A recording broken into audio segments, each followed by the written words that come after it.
looks like Lewis Ellis possibly not there now from row 4 as the race gets underway. Not a great start for number 15 at all. Now, can they all keep out of his way? I think he's eventually got going. That's the car of Lewis Barker, but it is the 84 car of Matt Wilkins there, the blue car. That's made a good start to the race. Nick Charlier it is that leads.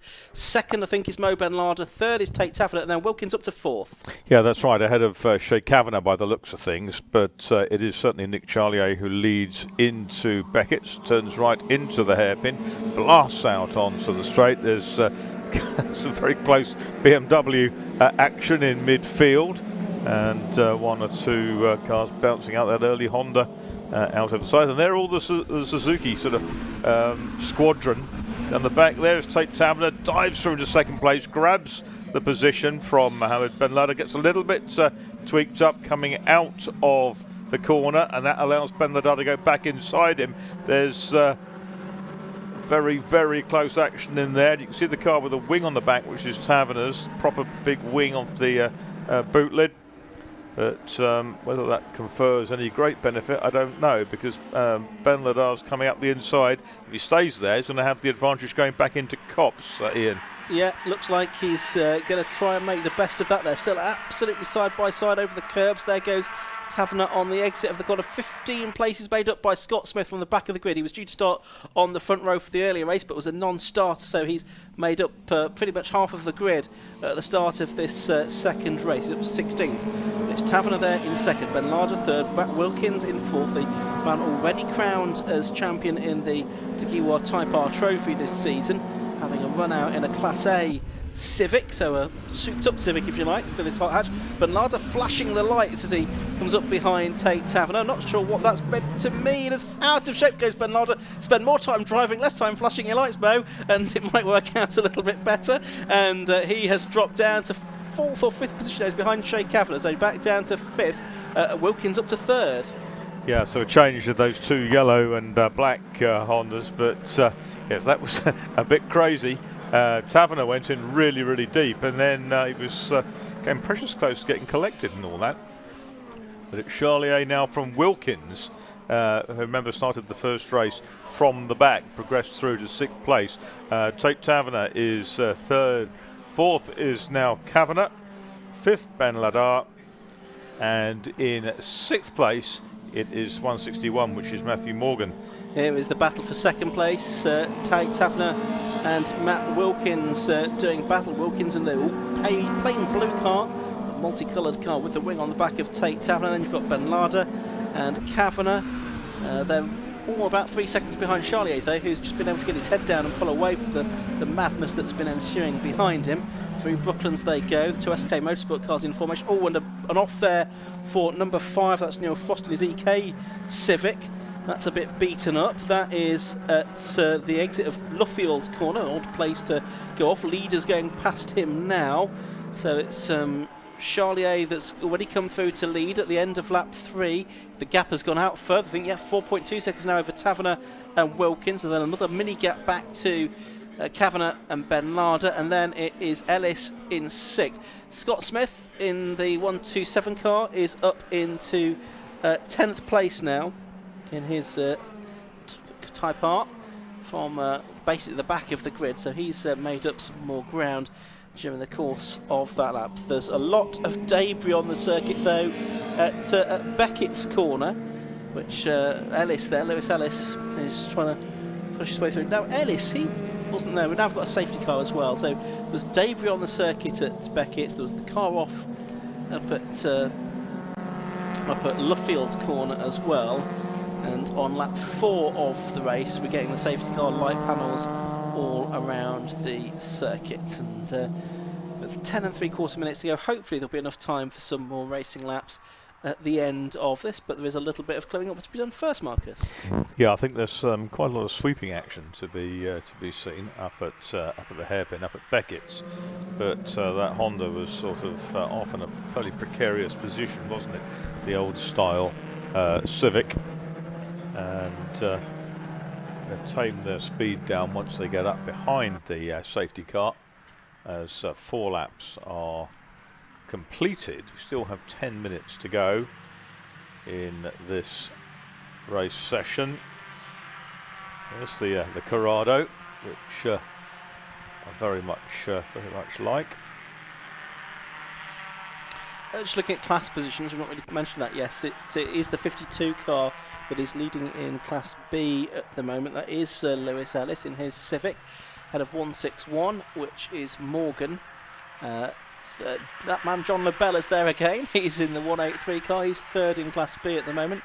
And Liam Pauling, already Class B champion, he is in fourth place within that class. Class C is being led by the champion-elect, Joshua Hilton, number 50. He's in 14th place overall, ahead of number 19, which is Daniel Rowson, and then the 97 car of Paul Warren. So it's three BMW compacts that fill the first three places in the PBS Brakes Hot Hatch Championship Class C here. We've got this caution period while Neil Frost's Honda Civic EK is recovered and the sweeping up being done.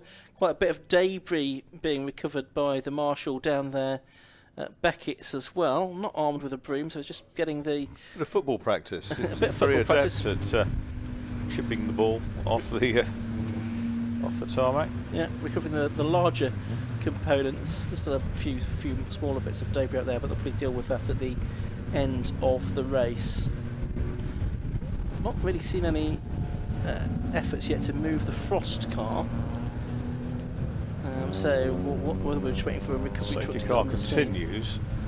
The Renault Megane. I suspect part of the problem possibly is that it's in the pit lane, isn't it? It's more or less, yeah. So maybe they're happy to leave it there and they just want all the debris to be recovered. We now do have the recovery truck.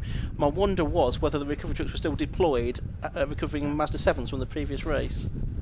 But they are going to get that recovery truck now out to get Neil Frost's car, I think. We've got 8 minutes left to go. A few tones sounded by the recovery truck driver. With a fair wind, let's be a simple case of hooking it up to the little eyelet on the front of the car, and literally towing it into the pit lane. They don't need to take it far, do they? No. What's going on amongst the Swifts? It looks like it's Dan Sylvester that is the leading of the scream of Swifts, which I have checked is the collective noun for Swifts. It's a scream of Swifts. Dan Sylvester. There we go. A scream of 1 litre Formula 3s of 1964 to 70. No. He's ahead of Adam Blair and Peter Keane and Matt Allen and Scott Parkin. Here they are, all on screen now, looking absolutely glorious. Yeah. Including the car that was built yesterday, which was a quite remarkable thing in the course of the Burkitt 6-hour relay race. The only thing that was done before was that the posts to take the roll cage legs have been welded into the shell beforehand. Yeah. That was the only thing that they couldn't really do in situ. No, it's a fantastic effort, and it's another car that's built up, hoping for a good field of cars for the Swift Sport Challenge for next season. Details available on the 750 Motor Club via the 750 Motor Club website if you're keen to get involved as well. Look, certainly, Josh was hearing from Peter Keane after the first race. He was very positive about the experience of driving these cars. Yep, said they were great fun to drive, so would certainly recommend it to others. Marshall's busy with their brooms up at basically the pit lane entrance. It is going to need a lift, I think, that Neil Frost car, which is going to take a little bit longer. Possibly, well, we can't see there's any damage on the other side of the car, but possibly it wouldn't drive, so they aren't able to just tow it away. But I'm hopeful that we will still get at least a couple of laps out of this. Hot Hatch race.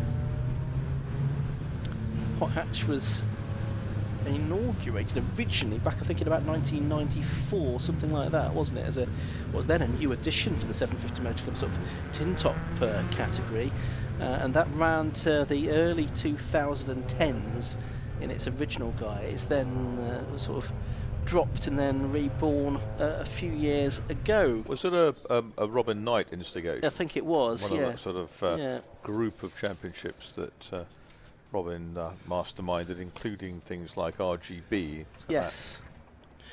And it was reborn, if you like, in 2017. after probably 5 or 6 years away, and Paul Jarvis won the championship. But interestingly, every year since it has been reborn in 2017, the overall championship has been won by a driver in Class C. So Paul Jarvis in 2017 in a Saxo, Michael Winkworth in 2018 also in a Saxo, 19, 20, 21, 22, 23, David Drinkwater in a Class C BMW Compact, and now in 2024 it's being won by Joshua Hilton. So that's 5 on the trot for Drinkwater. It was 5 on the trot for Drinkwater, yeah. Which not many people have done, I don't think, winning the same championship 5 times in successive seasons. But Drinkwater managed it, and it looks like Joshua Hilton has picked up the mantle this year. Right, Marshals with their brooms heading back to post. Car on a flatbed heading back to... Yeah. Back in 1994, one of the cars on the grid was an early model Suzuki Swift. Who was driving that? Mike McLaughlin was driving that. Which meeting was this, Josh? This was this meeting at Silverstone back in 1994. It was a full grid of cars. We've got Fiesta XR2s, Peugeot 205s, a Fiat Uno, an MG Maestro, a Talbot Sunbeam, a Nova GTE, an Escort XR3, Suzuki Swift, as we've mentioned, Citroen AX, and a Metro as well, I think. So quite a few different marks of car 30 years ago at this meeting here at Silverstone, and an equally big grid as we've got today. We're about to go racing again. We're probably going to get 3 more laps out of this because the safety car is about to pull in to the pit lane. Well, there's no cars particularly close behind it, I have to say. Nick Charlier, therefore, controlling the pace, but we should have enough time for 3 more laps in this PBS Brakes Hot Hatch Championship season. Charlier has accelerated away now.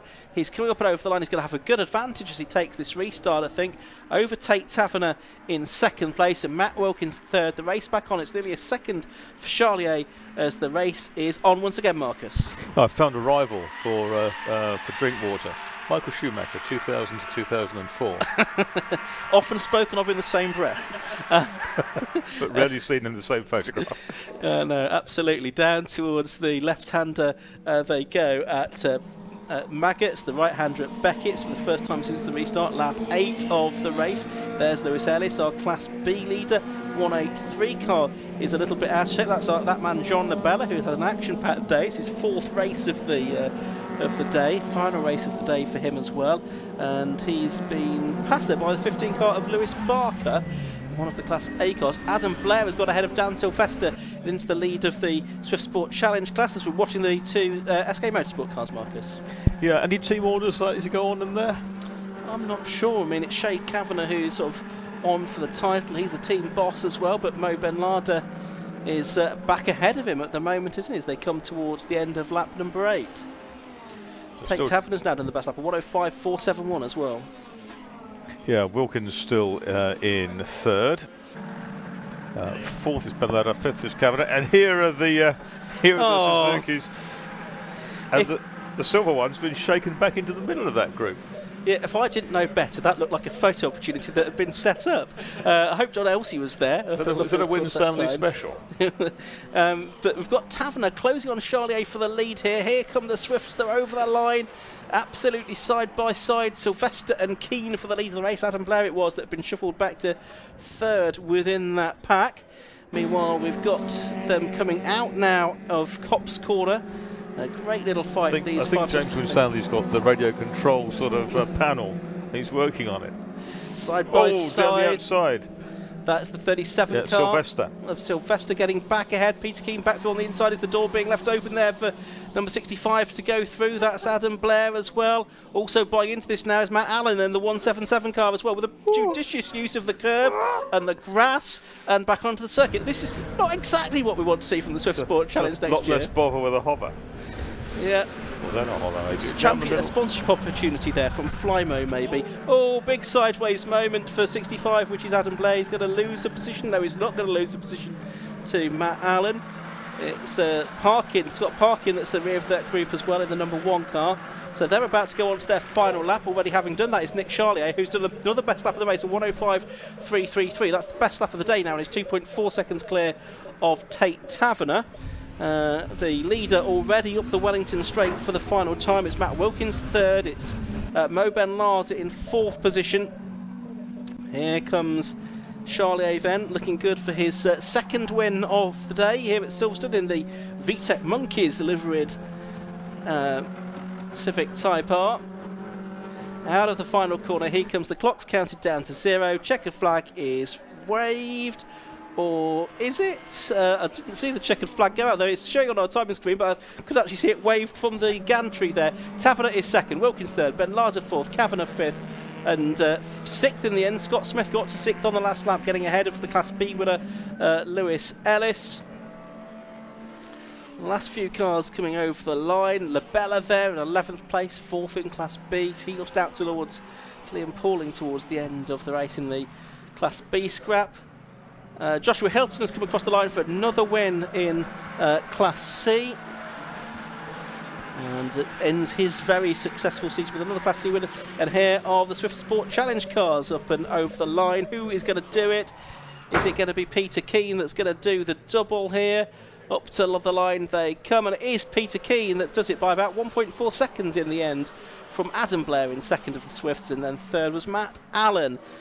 Great racing all the way down the order there in the hot hatches, Marcus. Yeah, very good. And the Suzukis all sort of teamed up and got on with it. So can you imagine 3 times as many or 4 times as many then next year? Hopefully not all with dark red colours. No. Otherwise it would be a nightmare to commentate on. It certainly would be. So, yeah, more variety of livery needed, we think. There's the result then. Nick Charlier, the winner, after 10 laps of racing in this Honda Civic Type R, number 46, by 2.9 seconds from number 22, Tate Taverner. 3rd was number 84, Matt Wilkins. 4th, 105, Mo Ben Larder. 5th, 93, Shay Kavanagh. And 6th, 127, Scott Smith. Lewis Ellis, number 52, was 7th, winning Class B from 161, Matthew Morgan, and 26, Liam Pauling. Rounding out the top 10 was Lewis Barker. And then if we move on to the next screen, we'll see our Class C winner. That was number 50, Joshua Hilton, in 15th overall, and that was his 9th victory out of the 14 races this season. Finished out of Daniel Ralston and Paul Warren, so certainly Joshua Hilton is confirmed as the champion. And then we had William Bartlett, Chris Woods and Kurt Webb completing the top 6 in the Class C battle. Best of the Swifters, we had Peter Key, number 151, in 23rd position overall, ahead of Adam Blair and Matt Allen, and there was about 1.4 seconds between them. At the end of our wonderful PBS Brakes Hot Hatch Championship round, the final of the season, we've got one more race to come this afternoon now. That is going to be for the BMW Car Club Racing Championship. Bit of clearing up to be done before those cars hit the track, and once they do so, we've got a 20-minute race for them, the final round of the season for the BMW Car Club Racing Championship today. Let's head down to the pit lane now and hear from Josh Barrett with our top 3 drivers. So we're down here in the pit lane with another victory for Nick. Well done. 2 wins out of 2. That's a nice way to the end of the year, isn't it? Yeah, the car's gone up in value a little bit now, if anyone's interested. Yeah, Tate was catching me a little bit, but so I thought I'd put my foot down a bit more. And yeah, she had some more pace in her right at the end of the day on some pretty worn tyres. Yeah. But yeah, it was good. So you letting this car go, are you, at the end of the year? Indeed, yeah, it's for sale right now. So got to move on and do other things. Other things in racing or elsewhere? Focusing on my career. Yeah. So yeah, thanks for anyone who helped out on the car, and my special Potato Nation guys here. Great. Cool. Well done. So there's Nick, our race winner in the Class B win was Lewis Ellis. Well done, Lewis. A good battle as well, I think, there. Yeah, first win. Yeah. So yeah, I'm proud of that. I've had a good weekend, but I'm in one piece and car race. That's what I wanted, isn't it? You haven't done that much racing before? This year. So first season, first win. But yeah, good end to the season. Does that mean you'll be back to go for the championship next year? Back here next year, yeah. So thank you very much. Mega. Well done. Good luck for next season. And then Josh, it's definitely the championship this time. No doubt about that. Well done. It's been a great end to the season for you. Thank you very much. Yeah, if it's sealed it now. Yeah, that's for sure, isn't it? And like we said earlier, that sort of the last 2 or 3 meetings, I guess you sort of got the hang of it. Really, no one else could go with you. Yeah, I mean Silverstone was kind of Snetterton was kind of the turning point, really. Yeah. And you got any plans at this stage for next season? You're back in this car, a different car? Well, I'll be here to defend it, that's for sure, Yeah. in this car. Yeah, class C again. Yeah. Well done this season and good luck next year. Thank you very much. So there are 3 class winners from the PBS the PBS Brakes Hot Hats Championship. There's only one more race to come in the 750 Motor Club season, and that is for the BMW Car Club Racing Championship, and it shouldn't be long before them cars head onto the track for the final race of the year for the 750 Motor Club.